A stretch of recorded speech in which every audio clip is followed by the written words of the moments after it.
Hello friends, Jitika Mix Sweater মই জিতিকা আপোনালোক সকলোকে স্বাগতম জনাইছো friends এয়া চাকচোন ধুনিয়া কাপোৰ এযোৰ লৈ আপোনালোকৰ ওচৰলৈ আহিছো মাত্ৰ কেইটামান লেছৰ সহায়ত এযোৰ ধুনিয়া কাপোৰ কম সময়ৰ ভিতৰতে কেনেকৈ কৰিব পাৰি তাৰে টি ভিডিও লৈ আহিছো friends এয়া এখন কাগজ লৈছো আৰু কাগজত এটা ডিজাইন অঙ্কন কৰি লৈছো আৰু এই ডিজাইনটোৱে মই কাপোৰযোৰ কৰিম আজি অৱশ্যে পাৰ্ট 1 টো দেখুৱাম সম্পূৰ্ণ কাপোৰযোৰ পিছৰটো ভিডিওত আপোনালোকে দেখা পাব আৰু কেনেকুৱা ধৰণৰ ডিজাইন এটা চাকচোন একেবাৰে ইজি ডিজাইন সকলোৱে কৰিব পৰা এটা ডিজাইন লৈছো ইয়াতে মন কৰিব কাপোৰযোৰ এবাৰ নীলা এবাৰ বেঙুনিয়া দেখিছে আসলতে লাইটৰ পোহৰত ভিডিও কৰাৰ কাৰণে এনেকুৱা হৈছিল আসলতে কাপোৰযোৰ হৈছে বেঙুনিয়া কালাৰৰ কাপোৰ আৰু এই কাপোৰযোৰত এই ডিজাইনটোৱে মই প্ৰথম অঙ্কন কৰি ললো আৰু এই ডিজাইনটোৱে গোটেই কাপোৰযোৰত কৰিম একেবাৰে কম সময়ত কম খৰচত মাত্ৰ তিনি ধৰণৰ লেছ লম আৰু এয়া চাক ডিজাইনটো আঁকি ললো আৰু এই ডিজাইনটো আঁকি লোৱাৰ পিছত আপোনালোকে ধুনিয়াকৈ বগা কাৰ্বন বা ব্ৰাউন কালাৰৰ কাৰ্বন দি পেলাই কৰিব যেহেতু কাপোৰযোৰৰ কালাৰটো ডাৰ্ক হয় নীলা ৰঙৰ যদি কাৰ্বন ব্যৱহাৰ কৰো তেতিয়া হলে ইয়া জিলিকি নুঠিব আৰু এনেকৈ ফুলপা ধুনিয়াকৈ আঁকি লোৱাৰ পিছত মই এখন ব্ৰাউন কালাৰৰ কাৰ্বন লৈ পেলাই ইয়া ফুলখিনি ধুনিয়াকৈ চাদৰ মেখেলাযোৰত আঁকি ললো আৰু সম্পূৰ্ণকৈ দেখুৱাইছো আজি আপোনালোকক ভিডিওটো বহুতে প্ৰশ্ন কৰি থাকে সম্পূৰ্ণকৈ কাপোৰযোৰ দেখুৱাবচোন আৰু চাই কৰিবলৈ বহুতে যি সকলে নেজানে তেওঁলোকৰ বাবে এটো ভিডিও যি সকলে জানে তেওঁলোকে স্ক্ৰিপ্ট কৰিলেও কথা নাই আৰু এনেকৈ ধুনিয়াকৈ চাদৰ মেখেলাযোৰত মই কাৰ্বন তলত দি পেনৰ সহায় ধুনিয়াকৈ আঁকি ললো তাৰ পিছত এতিয়া আমি ইয়াতে এক্ৰিলিকৰ ৰঙে ব্যৱহাৰ কৰিম আৰু কি ব্যৱহাৰ কৰো আপোনালোকে ভিডিওটো চাই থাকিলে দেখা পাব আৰু ধুনিয়াকৈ এনেকৈ আঁকি লোৱাৰ পিছত আমাৰ কাপোৰযোৰ কমপ্লিট হৈ গৈছে প্ৰথমতে অকা কামখিনি কৰি ললো তাৰ পিছত আমি ইয়াতে কালাৰ কৰিম আৰু লেছ লগাম এতিয়া কাপোৰযোৰ অকাৰ পিছত লৈছো এটা 3D আউটলাইনাৰ আৰু হোৱাইট কালাৰ 3D আউটলাইনাৰ দি পেলাই প্ৰথমতে মই লাইনখিনি এয়া ক্লিয়াৰ কৰি লৈছো যেহেতু এযোৰ বেঙুনিয়া ৰঙৰ কাপোৰ ইয়াতে নীলা দেখাইছে নীলা হলেও হেকে হ'ব কাৰা যেহেতু আৰু এনেকৈ ধুনিয়াকৈ দি লোৱাৰ পিছত আমাৰ সহজ হ'ব আৰু লৈছো এই দুই ধৰণৰ লেছ প্ৰথমতে ভাবিলো এই দুই ধৰণৰ লেছ দিয়ে গোটেই কাপোৰযোৰ কৰো তাৰ পিছত মই ইয়াতে অলপ বেঙুনিয়া ৰঙৰ লেছ গুলপীয়া ৰঙৰ লেছও ব্যৱহাৰ কৰিছো আৰু এনেকৈ কাটাৰখনেৰে ধুনিয়াকৈ লেছৰ টুকুৰা মানে অংশৰ পৰা সৰু সৰু ফুলসমূহ কাটি উলিয়াই ললো আৰু এইখিনি কাটোতে যথেষ্ট সময় লাগে দেখাত খুব সহজ লাগে কাপোৰবোৰ কিন্তু এইখিনি কৰিবলৈতো ধৰি লওক সময় লাগে কম সময়ৰ ভিতৰতে হয় যদিও এইখিনি ৰেডি কৰি লোৱাৰ পিছতহে হয় আৰু এনেকৈ দুই ধৰণৰ লেছ এয়া সি গ্ৰীন আৰু হোৱাইট কালাৰ লেছ এটো মই ইয়াতে ব্যৱহাৰ কৰিম আৰু একেবাৰে সহজ ডিজাইন সিম্পল ডিজাইনত কাপোৰযোৰ কৰিছো আপোনালোকে দেখি পাইছে থাম্বনেল আৰু এনেকৈ গোটেইখিনি লেছ ৰেডি কৰি ললো লেছখিনি ৰেডি কৰি লোৱাৰ পিছত এতিয়া মই এই ডিজাইনটো এডাল আছে আঁকি লৈছিলো যেহেতু ইয়াতে পাতৰ অংশসমূহ এয়া গ্ৰীন কালাৰ আৰু ইয়েলো কালাৰ দিছো আৰু এইটো সেকশন ইয়াতে এইটো দুটা লেছে ইউজ কৰিছিলো কিন্তু পিছত মই এই গুলপীয়াৰ লেছটো ইউজ কৰিছো এই তিনি ধৰণৰ লেছ দিয়ে গোটেই কাপোৰযোৰ কৰিম সম্পূৰ্ণ হৈছে কাপোৰযোৰ আজি আপোনালোকক নেদেখাও তথাপি আপোনালোকে গম পাব যে কেনেকুৱা লাগিব আৰু এই সেকশন ধুনিয়াকৈ পাৰি ললো আৰু এক্ৰিলিকৰ কালাৰে ব্যৱহাৰ কৰিছো এডাল মিহি ব্ৰাছৰ সহায়ত গ্ৰীন বটল মানে light green deep green yellow এই তিনিটা কালাৰ লৈ পেলাই পাতৰ অংশসমূহ কৰিলো আৰু আঠাটোৰ কথা বহুতে সোধে এই আঠাটোই ব্যৱহাৰ কৰিছো আৰু তিনি ধৰণৰ লেছেৰে গোটেই কাপোৰযোৰ কৰি উলিয়ালো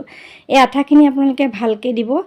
লেছটোত লগাই লৈ পেলাই মানে ফুল পাহত লগাই লৈ আপোনালোকে দিব পাৰে বা এনেকেও আপোনালোকে লগাই লৈ দিব পাৰে খালি সাৱধান হ'ব যাতে আঠাসমূহ কাপোৰত পৰি নাযায় পিছত বৰ বেয়া ধৰণৰ এটা দাগ লাগে দেখিবলৈ খুব বেয়া হৈ যায় আৰু এনেকৈ দিয়াৰ পিছত এয়া আমাৰ সিম্পল ডিজাইনত কাপোৰযোৰ প্ৰায় হৈছে আসলটোত মই এনেকৈ 4-5 ফুল দিছো আৰু মেখেলাখনতো দিছো আৰু সম্পূৰ্ণ কাপোৰযোৰ কৈছোৱে পিছৰ ভিডিওত দেখুৱাম বুলি আঠা লগোৱাখিনি আপোনালোকক দেখুৱাই দিলো যিসকল বিগিনাৰ্ছ হয় যিসকলে কৰিম বুলি ভাবি আছে কৰিব পৰা নাই তেওঁলোকৰ বাবে আসলতে এই ভিডিওটো লৈ আহিছো সিম্পলকৈ এযোৰ কাপোৰ কেনেকৈ কৰিব পাৰি আৰু কম লেছৰ সহায়ত কেনেকৈ কৰিব পাৰি আসলতে তাৰে আখাৰে এই কাপোৰযোৰ তেনেকৈ লৈ আহিছো এডাল ব্ৰাছৰ সহায়ত ধুনিয়াকৈ ৰং দি দিছো মানে মিলাই দিছো প্ৰথমতে ৰং দিলে আপোনালোকে জানে হ্যান্ডমেড মিক্স পটৰ কাপোৰবোৰে ৰংবোৰ খাই পেলাই পিছত মই ইয়াতে আকৌ এবাৰ কালাৰ কৰি দিওতে ইয়াত ধুনিয়া এটা চিকনা আহিব তাৰপিছত এয়া লৈছোঁ মুকুতা, এয়া বজাৰত কিনিবলৈ পোৱা যায় মুকুতা। আপোনালোকে দেখিয়ে থাকে মই লেচৰ বহুত হেভি কামো কৰি দেখুৱাইছোঁ। কেইবাযোৰো লেচৰ কাপোৰ দিয়া আছে মোৰ ভিডিঅ'ত, বহুত দিয়া আছে অৱশ্যে, আৰু মানে একদম চিম্পল ডিজাইনৰ পৰা বহুত হেভি ডিজাইনলৈকে দিয়া আছে। এইযোৰ এয়া শেষত যেতিয়া শুকাই যাব, ইয়াতে এয়া আঠাটোৰ সহায়তে এটা এটা মুকুতাও লগাই দিম। আৰু মুকুতাটো লগাই দিয়াৰ পিছত দেখিবলৈ খুবেই মৰম লগা হৈ পৰিছে, আৰু মাইকাও ব্যৱহাৰ কৰিব পাৰে। চাওঁচোন কাপোৰযোৰত পিছত মই আৰু যদি ফুল লগাব পাৰোঁ, আৰু যদি ধুনীয়া কৰিব পাৰোঁ, আৰু ধুনীয়া কৰি দিম। এতিয়া চিম্পলকৈ কেনেকৈ এযোৰ কাপোৰ কৰিব পাৰি তাকে লৈহে আচলতে ভিডিঅ'টো লৈ আহিছোঁ। আৰু এয়া চাওকচোন, পাথৰখিনি লগাই দিয়াৰ পিছত দেখিবলৈ খুব মৰম লগা হৈছে। ইয়াতে মাজে মাজে ক'ত মাইকা ইউজ কৰিম আপোনালোকক নিশ্চয় পিছৰটো ভিডিঅ'ত দেখুৱাম। আজি একে সহজতে কৰিব পৰাকৈ একে চিম্পল ডিজাইন এটা আপোনালোকৰ লগত শ্বেয়াৰ কৰিলোঁ। আপোনালোকে কেনে পাইছে ক'বলৈ নাপাহৰিব। আৰু এইটোৱে ডিজাইন গোটেই কাপোৰযোৰত এনেকৈ কৰিম। আপোনালোকে ভিডিঅ'টো চাই থাকক আৰু মৰম দিব। ইমান দিনে বহুত মৰম দিছে, বহুত ধৰণৰ লেচৰ ভিডিঅ' আপোনালোকলৈ দিছোঁ, কৈছোঁৱে। আপোনালোকে ভাল পাই কাৰণে আচলতে বেলেগ ধৰণৰ লেচৰ ডিজাইনসমূহ দি আছোঁ। বহুত হেভি ডিজাইন দিলেও বহুতে কৰিব নোৱাৰে, সেইকাৰণে এইটো একদম চিম্পল ডিজাইন লৈ আপোনালোকৰ ওচৰলৈ আহিছোঁ। ফ্ৰেণ্ডছ, আপোনালোকে ভিডিঅ'টো চাই থাককচোন।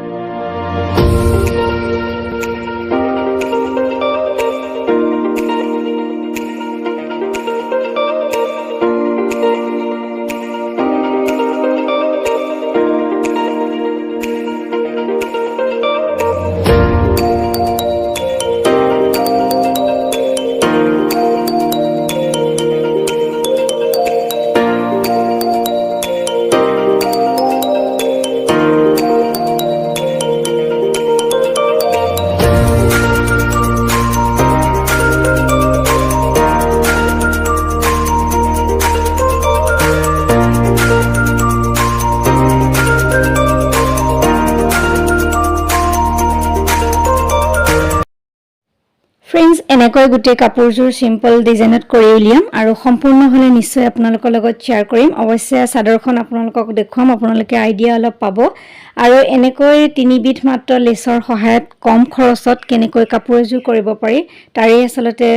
ভিডিঅ' লৈহে আজি আপোনালোকৰ ওচৰলৈ আহিলোঁ। আৰু মাত্ৰ তিনিটা ৰঙৰ লেচ চাওকচোন, আৰু কম ইয়াতে এক্ৰিলিকৰ কালাৰে লৈছিলোঁ। এক্ৰিলিকৰ প্ৰথমতে দুই ধৰণৰ লেচেৰে কৰিম। আপোনালোকক নিশ্চয় দেখুৱাম দুবিধ লেচ বা এবিধ লেচেৰে কেনেকৈ কাপোৰ কৰিব পাৰি, বা কম খৰচত 1-2 মিটাৰত কেনেকৈ কৰিব পাৰি, সেয়াও আপোনালোকৰ মাজলৈ নিশ্চয় লৈ আহিম। আৰু এয়া চাওকচোন, ইয়াতে এক্ৰিলিকৰ এয়া